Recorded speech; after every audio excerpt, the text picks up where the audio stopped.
A real one. Patch night, line of business cleanup script, signed off in testing. At 2 in the morning, half the machines run it, and half throw, running scripts is disabled. The tired admin edits every scheduled task and adds execution policy bypass. The rollout finishes, but the environment now has random bypasses baked into jobs nobody will review for 3 years. The outage was not caused by PowerShell being insecure. It was caused by not understanding which execution policy won and treating a safety warning like a security architecture. On one machine, right-click, Properties, Unblock, Rerun, and you feel productive. At fleet scale, that habit turns into folklore. One admin checks local machine and says the policy is remote-signed.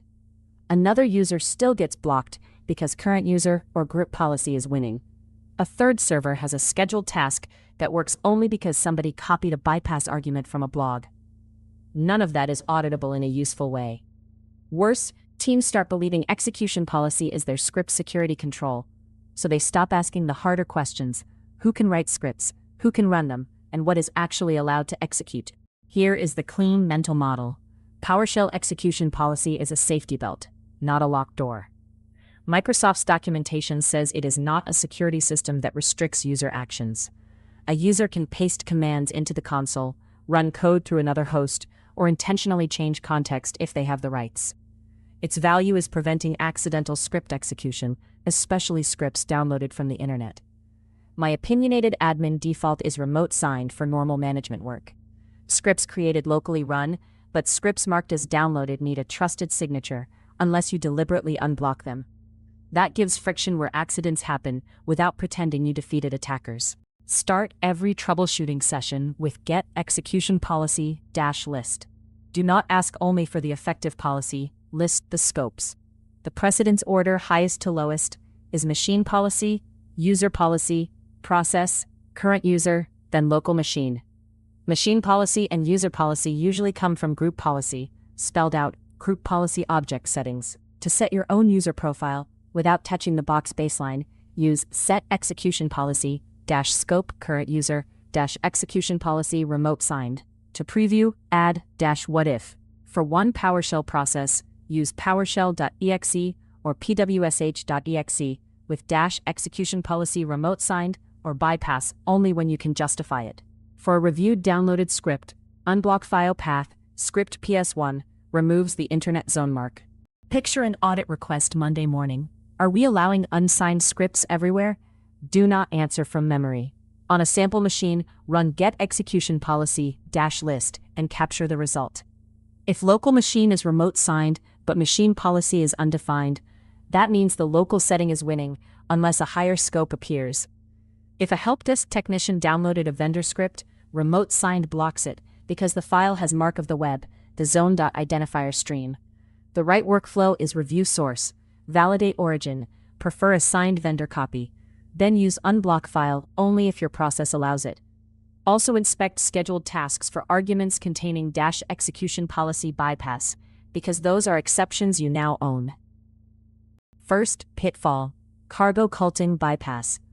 If every scheduled task uses bypass, you have trained the organization to ignore the one warning execution policy gives you. Second, undefined does not mean blocked. It means that scope has no configured value. Third, signatures prove publisher identity and file integrity, not that the script is wise for your environment. Fourth, Windows PowerShell 5.1 and PowerShell 7 both honor execution policy on Windows, but PowerShell 7 on Linux and macOS does not enforce it the same way. Fifth, remote signed depends on zone information. Files from some shares, archives, browsers, or copy methods may not carry the mark you expect. Test your real path.